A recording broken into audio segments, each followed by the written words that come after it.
Hello అండి, నమస్తే. Welcome to me food trend. ఈరోజు ఈ వీడియోలో సూపర్ టేస్టీ బీరకాయ రోటి పచ్చడిని చూపిస్తున్నానండి. చాలా సింపుల్గా చేయొచ్చు. మనం కర్రీ చేసిన దానికంటే ఈజీగా చేసేయచ్చు పచ్చడిని. రోటి పచ్చళ్ళు లాంటి లైక్ చేసే వాళ్ళు ఉంటే మాత్రం ఖచ్చితంగా ఈ రెసిపీని ట్రై చేయాల్సిందే అండి. అంత టేస్టీగా ఉంటుంది. మరి ఇంకా లేట్ చేయకుండా ఈ సూపర్ టేస్టీ పచ్చడిని ఎలా ప్రిపేర్ చేయాలో చూసేద్దాం పదండి. ఫస్ట్ అయితే ఒక ప్యాన్ తీసుకొని అందులోకి 1 టేబుల్ స్పూన్ ఆయిల్ని వేసి ఆయిల్ కొద్దిగా వేడెక్కిన తర్వాత సన్నగా కట్ చేసి పెట్టుకున్న 1/2 kg వరకు బీరకాయ ముక్కల్ని వేసి బీరకాయ ముక్కలు సాఫ్ట్గా అయ్యేంత వరకు ఉడికించుకోండి. బీరకాయ ముక్కలు యాడ్ చేసిన వెంటనే టేస్ట్కి తగినంత సాల్ట్ని కూడా యాడ్ చేసుకోండి. దీనివల్ల బీరకాయ ముక్కలు తొందరగా ఉడుకుతాయి. సాల్ట్ యాడ్ చేసిన తర్వాత ఒకసారి కలిపేసి మూత పెట్టుకొని ముక్కలు సాఫ్ట్గా ఉడికేంత వరకు కుక్ చేసుకోవాలి. ఈ ముక్కలు ఇలా సాఫ్ట్గా అయిన తర్వాత ఇందులోకి కొద్దిగా ఆయిల్ని యాడ్ చేసుకుందాం. ఇక్కడ నేను 1 టేబుల్ స్పూన్ తీసుకుంటున్నాను.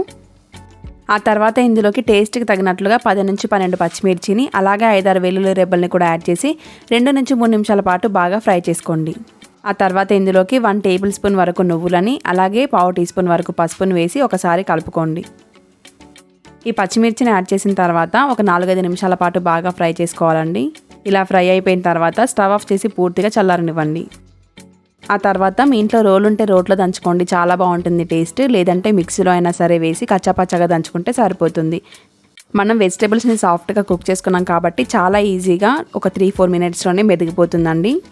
ఇలా గ్రైండ్ అయిన తర్వాత ఈ రోట్లో నుంచి పచ్చడిని తీసి వేరొక గిన్నెలోకి ట్రాన్స్ఫర్ చేసుకుంటే సరిపోతుంది.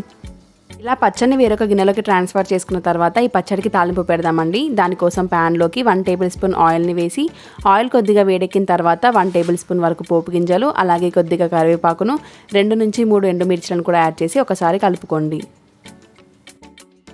ఇవి బాగా వేగిన తర్వాత ఇందులో ఒక 1/4 టీ స్పూన్ వరకు పసుపుని యాడ్ చేసుకొని ఒక 30 సెకండ్ల పాటు ఫ్రై చేసి ఆ తర్వాత మనం గ్రైండ్ చేసుకున్న పచ్చడిని యాడ్ చేసుకుంటే సరిపోతుంది. ఈ పచ్చడిని యాడ్ చేసుకున్న తర్వాత ఒకసారి బాగా కలిపేసి కావాలంటే ఇందులోకి కొద్దిగా కొత్తిమీరని చల్లుకుంటే సూపర్గా ఉంటుందండి. చూసారు కదండి, ఇంతే బీరకాయ రోటి పచ్చడి రెసిపీ. చాలా సింపుల్, తప్పకుండా ట్రై చేయాల్సిన రెసిపీ. మీరు కనుక ఇంతవరకు ఈ రెసిపీని ట్రై చేయకపోతే మాత్రం ఖచ్చితంగా ట్రై చేయండి. మీ అందరికీ కూడా డెఫినెట్గా నచ్చుతుంది. మరి ఈ వీడియో కనుక మీకు నచ్చినట్లయితే మన ఛానల్ని సబ్స్క్రైబ్ చేసుకోండి. అలాగే పక్కనే ఉన్న బెల్ ఐకాన్ ఆన్ చేసి పెట్టుకోండి. అలాగే ఇలాంటి మంచి మంచి యమ్మీ అండ్ టేస్టీ వంటలతో రోజు మీ ముందుకు వస్తాను. Keep watching me food friend and thank you for watching.